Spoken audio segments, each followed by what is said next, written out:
হয়, মহাশিৱৰাত্ৰিলৈ মাজত মাথো কেইটামান খন আৰু ৰাজ্যৰ ঐতিহাসিক দেৱালয়সমূহৰ লগতে শিৱথানসমূহতো ইতিমধ্যে ভক্তসকলে শিৱৰ আৰাধনাত নামি পৰিছে। আৰু মই আজি এখন বিশেষ শিৱথানত আহিছোঁ, যিখন উত্তৰ গুৱাহাটীত অৱস্থিত আৰু গোটেই ভাৰতবৰ্ষতে এই থানখনৰ বিষয়ে, শিৱথানখনৰ বিষয়ে চৰ্চা লাভ কৰিছে।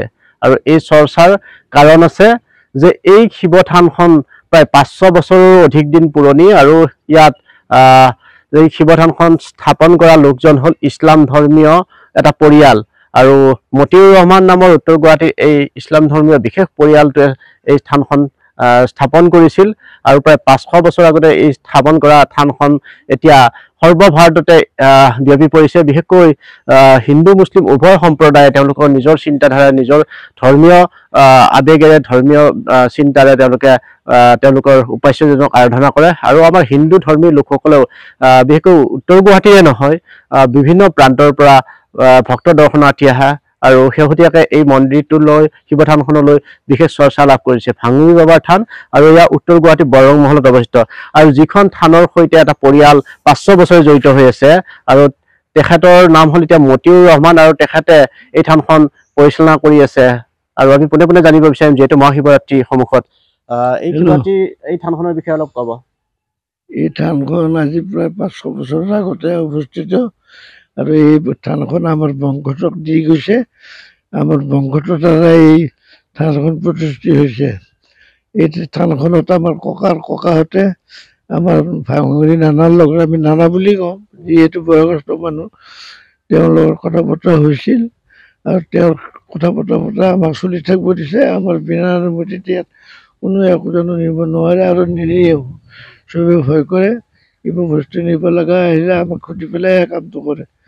গতিকে এই থানখনৰ মহত্ব, পাৰ মহত্ব, কিবা মনৰ ভাৱ লৈ আহিলে সেই পূৰণ হ'বই, দেৰি কৰি হ'লেও পূৰণ হ'বই যেনে তেনে।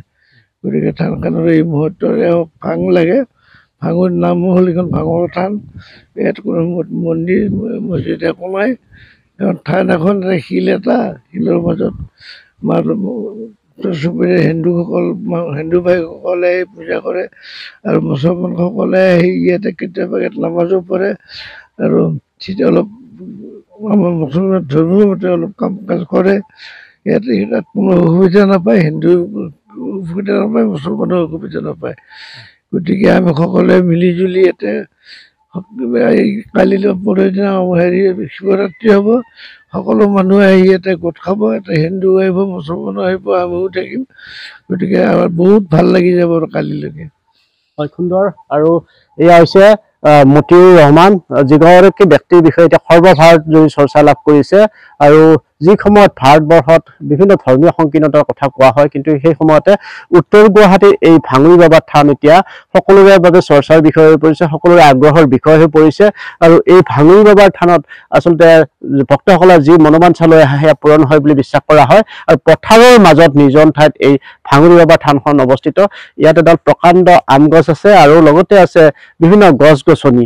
আৰু ইয়াৰ এই থাপনাখনত আচলতে যি জনবিশ্বাস, তেওঁলোকে যি আশা কৰে সেয়া পায় বুলি কোৱা হয়। আৰু ইয়াত স্থানীয় লোকসকল আহে, ভক্তসকল আহে, তেওঁলোকৰ সৈতেও আমি কথা পাতিম। আপোনালোকে প্ৰায়ে আহিয়ে থাকে এই থানখনত? আমি প্ৰায়ে আহোঁ। আজি এই খুৰাই গোটেইখিনি পৰিচালনা কৰে আৰু ইয়াতে হিন্দু মুছলিম সকলোৱে মিলি আমি কামখিনি কৰে সকলোৱে। আৰু প্ৰতি বছৰে আমি ইয়ালৈ আহোঁ। ইয়াতে ভালো লাগে আৰু খুৰাই যি মানে পৰিচালনা আমাক দায়িত্ব দিছে, আমি সেইখিনি কৰি যাওঁ। আৰু আজি কেনেকুৱা লাগিল এই মন্দিৰলৈ আহি? বহুত ভাল লাগিছে, মনটো মানে খুব আনন্দৰ নিচিনা, নাই খুব শান্তি লাগে। প্ৰতিকূল পৰিৱেশ, একদম চাৰিওফালে মুকলি তলত আছে, মানে খুব ভাল লাগে। আৰু চবেই মিলি জুলি থাকক, হিন্দু মুছলিম বুলি কোনো নাই, সকলোৱে আহিব পাৰে। আৰু খুব পৰিৱেশটো ভাল লাগে, কিয় মনটো ঠাণ্ডা হৈ যায়। মনটো যি কোনো টেনশ্যন হওক বা মানে যিকোনো ধৰণৰ আপোনাৰ টেনশ্যন হওক, একদম আৰাম হৈ যাব। যেন তেওঁলোকে আমাক আশীৰ্বাদ দি যায়, নাই ভগৱানে আমাক আশীৰ্বাদ দি যায় যেনে চবেই আহক, ইয়াতে আহি পেলাই ভাল লাগিছে যে শিৱৰাত্ৰিত আৰু আহক আৰু আগমন হওক ইয়াতে।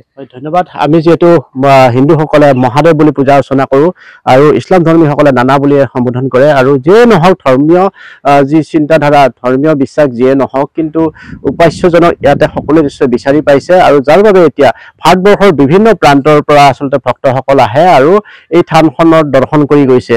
আৰু ইতিমধ্যে ৰাষ্ট্ৰীয় সংবাদ মাধ্যমতো এই থানখনৰ বিষয়ে চৰ্চা লাভ কৰিছে। আৰু যিহেতু মহাশিৱৰাত্ৰি, গতিকে শিৱৰাত্ৰিৰ প্ৰাকখনত এনেধৰণে আচলতে গোটেই থানখন চাফ চিকুণ কৰা হৈছে, আৰু মতিউৰ ৰহমানৰ পৰিয়ালে এই গোটেই দায়িত্বটো লয়, আৰু খুব সুন্দৰ এটা পৰিৱেশ। আৰু ইয়াতে যি মহাদেৱৰ আৰাধনা হয় শিৱৰাত্ৰিত, সেয়া সঁচাকৈয়ে খুব সুন্দৰ এটা পৰিৱেশত হয়, আৰু য'ত ইছলাম ধৰ্মীয় লোকসকলে ইয়াত সহযোগ কৰে, আৰু সেইটো এটা আচলতে ভাৰতবৰ্ষৰ ভিতৰতে বিচাৰ্যৰ বিষয়। আৰু এই কথাটো আচলতে ৰাষ্ট্ৰীয় সংবাদ মাধ্যমত গুৰুত্ব সহকাৰে আচলতে প্ৰকাশ পাই আহিছে। আৰু বৰ্তমান মই উত্তৰ গুৱাহাটী বৰৰং মহলৰ পৰা এই ভাঙুৰি বাবাৰ থান দেখুৱাই আছো, আৰু ভাঙুৰি বাবাৰ থানৰ ইতিমধ্যে শিৱৰাত্ৰিক লৈ উদ্ধত পৰিৱেশ হৈছে। আৰু এই ধৰণৰ এটা ধৰ্মীয় চিন্তা ইছলামীয় লোকসকলে তেওঁলোকৰ নিজস্ব ধ্যান ধাৰণাৰ চিন্তা চৰ্চা কৰে, তেওঁলোকৰ নেদেখাজনক। আৰু আমাৰ হিন্দু ধৰ্মাৱলম্বী লোকসকলে মহাদেৱ ভোলানাথৰ প্ৰাৰ্থনা কৰে, আৰু এনেদৰে উত্তৰ গুৱাহাটীৰ বৰৰং মহলত সুন্দৰ পৰিৱেশ এটা এয়া মই দেখুৱাই আছো। এক নিৰ্জন ঠাই, আপুনি যিফালে চাই পথাৰ আৰু গছ গছনি, কোনো মানুহৰ জনবসতি নাই, আৰু এনেকুৱা এটা স্থানতে প্ৰভু ভগৱন্তক বিচাৰি পাইছে সকলোৱে। আৰু উত্তৰ গুৱাহাটীৰ এই বৰৰং মহলৰ ভাঙুৰি বাবাৰ থানত মহাশিৱৰাত্ৰিত সকলোকে আমন্ত্ৰণ জনাইছে মতিউৰ ৰহমান ডাঙৰীয়াই, আৰু প্ৰত্যেকেই যাতে ধৰ্মীয় সমন্বয়ে আৰু অসমখনৰ সাতামপৰীয়া সমন্বয় ৰক্ষা কৰি এই ধৰণে এই থানখনলৈকে আহক, আৰু প্ৰভুৰ আশীৰ্বাদ লৈ দেশৰ জাতিৰ মংগল সকলোৱে কামনা কৰক। আপুনি বিচৰা বাতৰি পাব কেৱল নিউজ 18 এপত। নিউজ 18 এপ ডাউনলোড কৰিবলৈ স্কেন কৰক এই QR কোড। গুগল প্লে ষ্টৰতো পাব এই নিউজ 18 এপ।